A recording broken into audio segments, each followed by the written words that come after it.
नमस्कार मित्रों। तो भाई हमारी आपकी आज फिर मुलाकात हो गई और जैसा कि मैं हमेशा कहता हूँ, जब तक परमात्मा की परमेश्वर की मर्जी है हमारा आपका ये सिलसिला चलता ही रहेगा। तो वही आज बात करूँगा मैं तुला लगन की, तुला राशि की। माह 2025 में तो साल ही है। माह माह मतलब अगस्त अगस्त 2025 की बात करूँगा। तो अगस्त 2025 तुला लगन के लिए कैसा रहेगा उस विषय में हम लोग बात करेंगे। तो जहाँ तक मैं देख पा रहा हूँ, कुछ कठिनाइयों के साथ ये माह अच्छा रहेगा, विशेष रूप से नौकरी पेशा वालों के लिए। व्यापारियों के लिए चलिए अभी सब डिटेल में आगे बात कर लेते हैं उस पर कैसा रहेगा। तो आगे बढ़ूँ उसके पहले एक छोटी सी प्रार्थना और भी करता हूँ कि जिन लोग हमारे चैनल सब्सक्राइब नहीं किया कृपया कर ले, उससे हमें बल और शक्ति मिलती है। तो देखिए तुला लगन के लिए, जैसा मैं पीछे भी कुछ वीडियो में पहले भी कह चुका हूँ और आप लोगों को भी जनरली मालूम है, वृषभ लगन के लिए शनि एकदम राजयोग कारक, और उसके बाद किसी का राजयोग देता है तो तुला लगन में देता है दूसरे नंबर का। कि वृषभ लगन में तो भाग्य और कर्म स्थान का स्वामी हो जाता है, आपका सुख और पंचम भाव का स्वामी हो जाता है। अच्छा बैठ कर तो हाई एजुकेशन देता है या राजनीति में लेके चला जाता है। चलिए वो विषय लंबा नहीं, बात आई अगस्त पे करते हैं। क्योंकि देखिए ज्योतिष तो फिर इतना बड़ा विस्तार है कि कहीं भी शुरू हो जाइए तो हो जाइए। तो शॉर्ट पे रखते हैं बात को, मतलब जिसको कहते हैं केंद्रित होकर बात करते हैं, सेंट्रलाइज होकर बात करते हैं। तो अगस्त माह तुला लगन के लिए कैसा रहेगा, जो मुझे दिख रहा है अच्छा है। कारण क्या है कि कहीं ना कहीं गुरु की पोजीशन छोड़ के, चलिए मुंह से निकल गया तो सूर बोलने वाला तो मैं, तो गुरु की पोजीशन ठीक नहीं है। कारण क्या है कि गुरु भाग्य स्थान पे है, ये इस लगन में खराब फल देता है और लग्न में दृष्टि भी और पंचम भाव पे भी है। तो अब दिक्कत क्या है, लग्न में दृष्टि तो इतनी खराब नहीं, लेकिन पंचम भाव पे मैं अच्छी नहीं मानता हूँ। और सामने भी क्या कारण क्या है, गुरु आपके लग्न में अच्छे फल नहीं देता। दो गलत स्थान का स्वामी होता है, तीसरे और छठे का दो रोग स्थान है, उसका स्वामी भाग स्थान पे चला गया। तो गुरु की पोजीशन छोड़ दीजिए, बाकी ग्रहों की पोजीशन अच्छी है। अब गुरु के साथ शुक्र आ गया है मिथुन राशि में, मतलब मिथुन राशि तो कहना ठीक नहीं, मिथुन का गुरु पहले से चल रहा है 9वें भाव में आपके भाग स्थान पे, और वहीं शुक्र आ गया तो बैलेंस करेगा। सूर्य और बुध आपके अच्छे, अभी 10वें भाव में चल रहे, और आगे भी सूर्य जाएगा तो अपने घर में जाएगा, बुध भी जाए तो 11वें जाएगा, भाग्य स्थान का स्वामी लाभ स्थान में गए तो अच्छा है। तो ये सब तो ठीक, बात मुख्यता क्या है, सुख और पंचम भाव का स्वामी आपके शनि हो गया जुलाई में वक्री। तो अगस्त में आपको परिणाम अच्छे देगा, जो 2-3 महीने इसने अभी खराब दिए, झंझटे परेशानी रोग दिए हों, रोगी जरूर हुए हों कुछ न कुछ। अब शरीर से देखिए ऊपर से लेकिन सर तक कुछ न कुछ रोग मिला होगा, किसी को दांत का, किसी को गले का, अब वो ओरिजिनल कुंडली के हिसाब से, लेकिन दिया जरूर हो 2-3 महीने में। लेकिन अब स्थिति ठीक है, हो सकता है कि आज दो लोग नौकरी भी चली गई, आर्थिक रूप से भी परेशानी आई हो तुला, लेकिन अभी ठीक है। कम से कम नवंबर तक तो ये स्थितियाँ ठीक रखिए। शनि अच्छी नौकरी दिला देगा, पीछे का जो उलझा हुआ काम था, अटका हुआ काम, उसे करा देगा। मतलब नौकरी चली गई तो मिल जाएगी, कहीं धन रुक गया था तो भी वापस आ जाएगा, मतलब जिसको कहते हैं आर्थिक मदद भी मिल जाएगी। कारण क्या है कि शनि देखिए आपके लग्न में बड़ा मायने रखता है, क्योंकि शुक्र से भी ज़्यादा, आपके लगने से भी ज़्यादा मायने रखता है। कारण क्या है कि शुक्र आपके अष्टम स्थान का भी स्वामी है, लेकिन ये एकदम केंद्र और त्रिकोण का स्वामी है, सुख और पंचम भाव ज्ञान। समाज, विकास, पांचवें स्थान से बहुत कुछ देखा जाता है। इसलिए तो दो केंद्रीय स्थान तो हैं, उसे तो तीन है, लग्न को भी पकड़ा जाता है, लेकिन दो मुख्यता, क्योंकि लग्न तो केंद्र भी हो जाता है।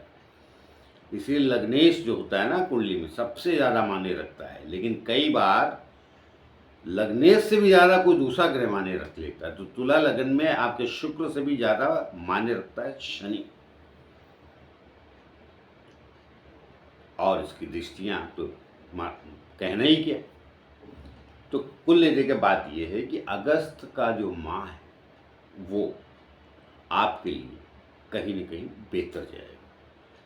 बस थोड़ा सा गुरु बैठा हुआ है, लेकिन उसको राहु देख रहा है, तो राहु भी आपका पंचम भाव में बैठा और केतु आपका 11वें स्थान में, क्योंकि 5वें स्थान पे आपकी आती कुंभ राशि और 11वें पे सिंह राशि, तो वहाँ केतु।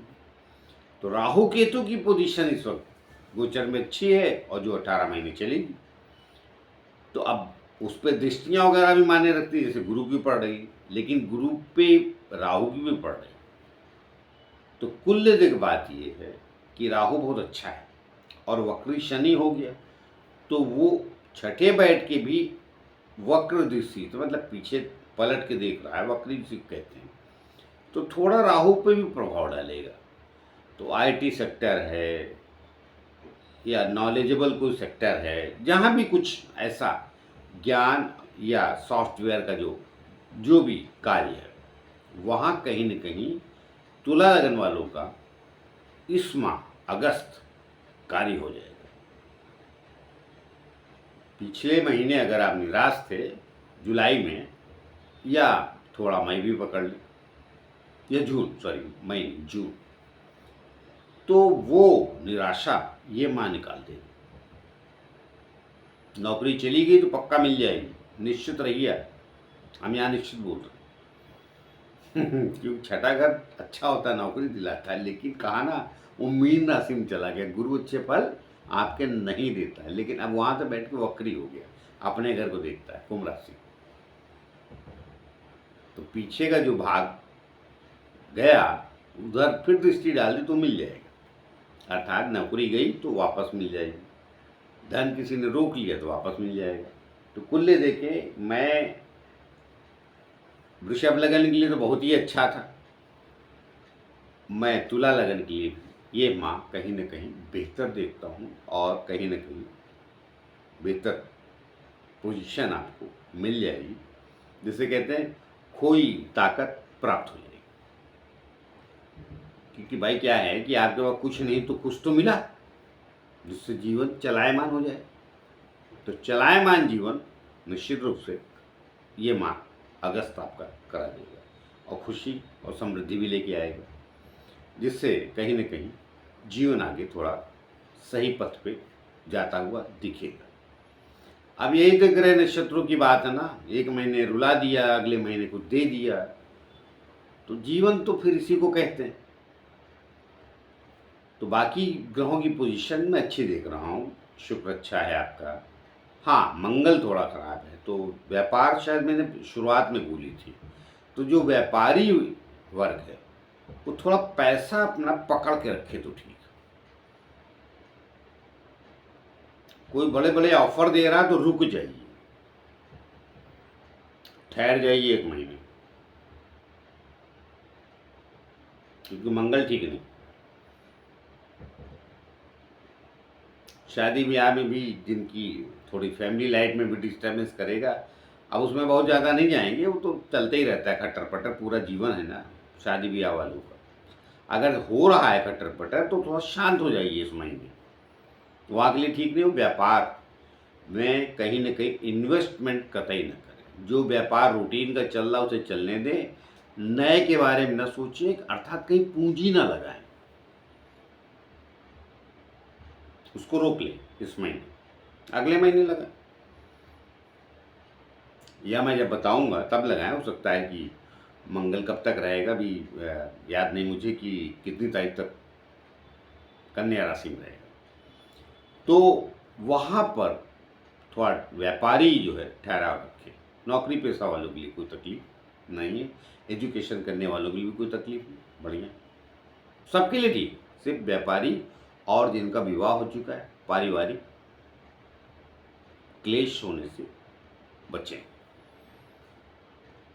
शांत रहे। जो मेरा वीडियो देख रहे हैं तो वो तो शांत रहे एक पक्ष, दूसरा तो करेगा, तभी तो बिखराव होता है ना। जब दोनों उलझ जाते हैं ना तो बिखराव हो जाता है। एक शांत रहता है तो जिसे कहते हैं सम स्थिति चलती है।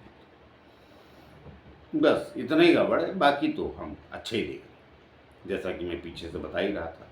तो कुल लेते की स्थितियाँ इतनी खराब नहीं है तुला लगन वालों के लिए भी अगस्त माह 2025 में। तो आए मिलते हैं किसी और नए विषय को लेकर, तब तक के लिए आज्ञा दीजिए। जाते जाते फिर से प्रार्थना है कि जिन लोग हमारे चैनल सब्सक्राइब नहीं किए कृपया कर लीजिए, उससे हमें बल और शक्ति मिलती है जो आप लोगों के द्वारा ही होती है। तो मिलते हैं, नमस्कार।